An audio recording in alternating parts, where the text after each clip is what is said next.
Значи не можеме да зборуваме за тутурот, можеме да зборуваме за акултурацијата на феномените кај нас и посебно можеме да зборуваме за приказните. Можеме да зборуваме зашто немаме приказни. За најголемиот јунак на Балканот, најпознатиот човек на Балканот од Словенија до Истанбул, Крали Марко. Значи, јас сакам да се осврнам, најпрво да ти се благодарам за поканата. Исклучително ми е драго еден избран аудиториум да биде приступен на оваа наша дружба. Ја доживувам, реков и привлезот како фокус група, заради тоа што мислам дека во вистинска смисла се присутни луѓе кои се сензибилизирани за тоа што значи културно наследство и луѓе кои што може да ги отворат процесите и посочат на правците за создавање локални брендови.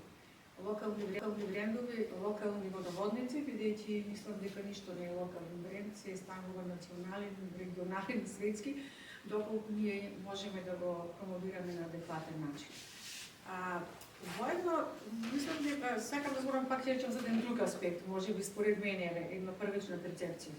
Зошто е битна за мене оваа средба? Заради тоа што многу мал дел од сите нас присутни знаеме првен за работата на другата институција. Еве јас и како новинар ќе кажам, сум следела работа на одредени институции, меѓутоа не до детали.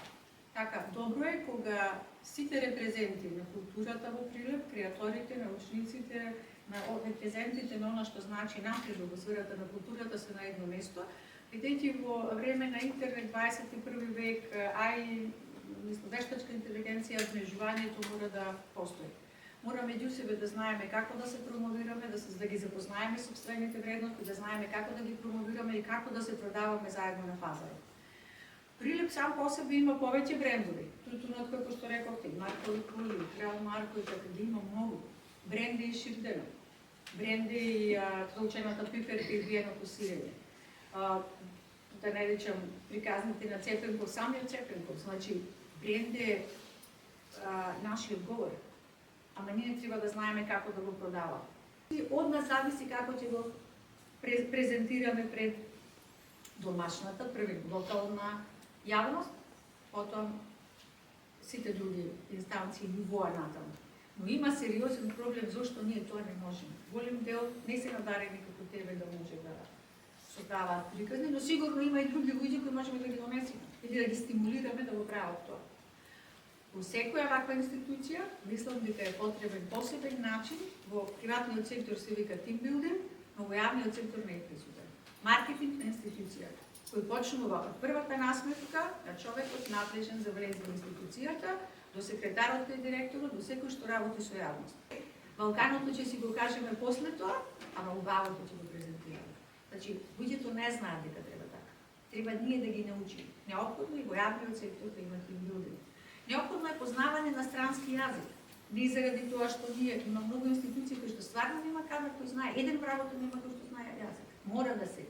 Тие се процеси кои човек не смее да ги, значи, поставеноста на институциите мора да се менува. Мора да има лице за пиар, иако е тоа со закон, мислам, обврска на секоја институција. Не може научникот да биде пиар, може ако има едукација. Значи мора да има лице кој знае како да ја креира и продаде приказната. Ние не треба да зборуваме за другите луѓе. Ние кога ќе направиме една нарација за човек, кој е научник, кој е музејски работник или работи во центар за социјални грижи, новинар, небитно.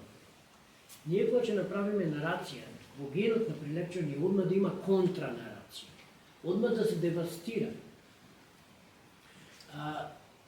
Никој не може да ја уништи нарацијата која е добра. Ни контранарацијата може да ја уништи само промената на референтната рамка. Вие, ако ја мените рамката, вас не ви функционира нарацијата.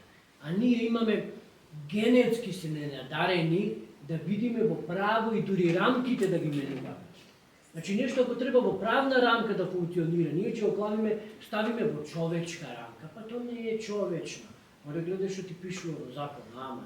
Или ако нешто во колегијална рамка функционирало, ние мораме да го преместиме во некоја нормативна рамка. Зошто? За да функционира.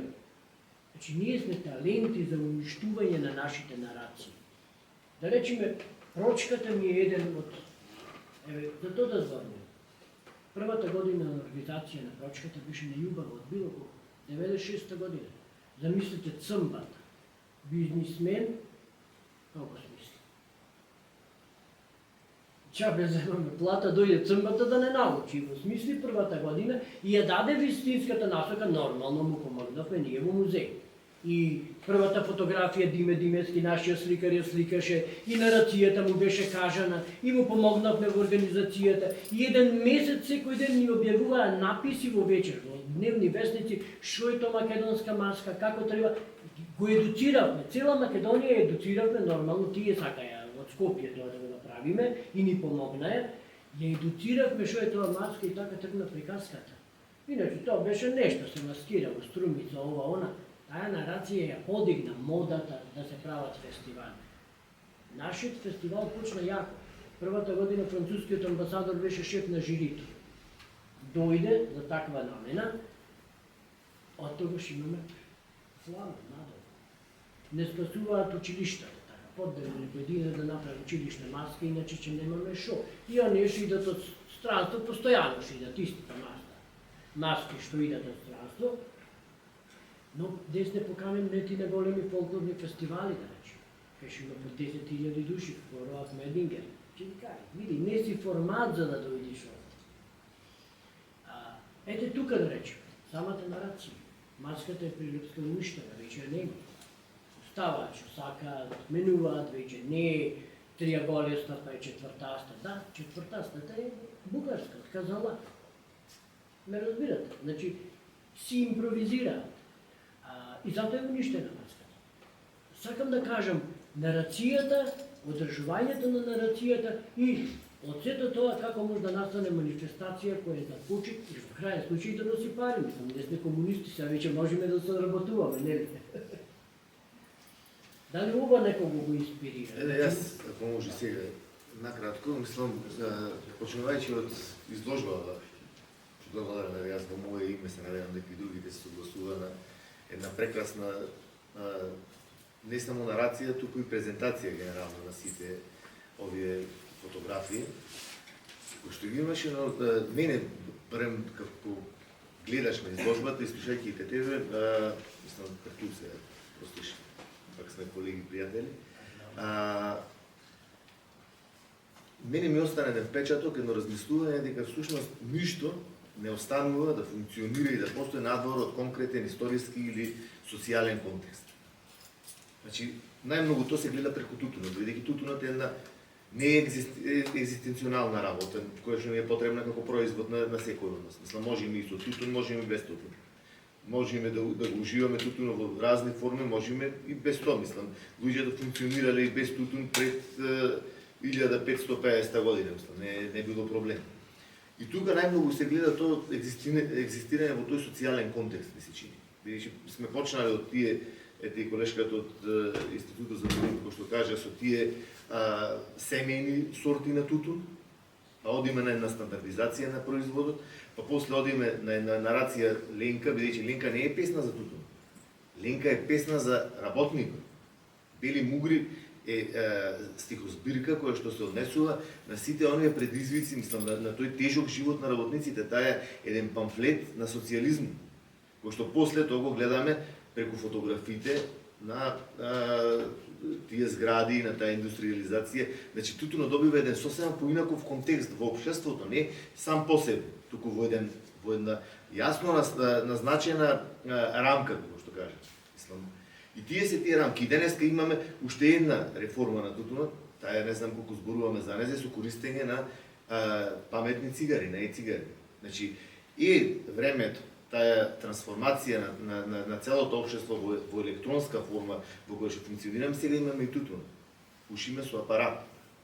Значи, технологијата ја воведуваме во задоволството. И сите тие се, како да кажам, поврзани се со конкретен контекст, ако зборуваме низ призмата на тутун. И сега да зборуваме низ призмата на институциите, она што Моника го зарече.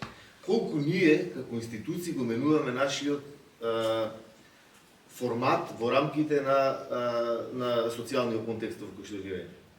Значи, дали ние тоа што го правиме, нудата која што имаме, технологијата, користењето, презентацијата. Дали ние првим како институции, после како индивидуалци живееме во овој современ контекст и сме свесни за истиот контекст во кој што живееме, дали го вадиме потенцијалот и после тоа колку сме свесни при креирањето на нарациите за конкретниот контекст во кој што ги пласираат.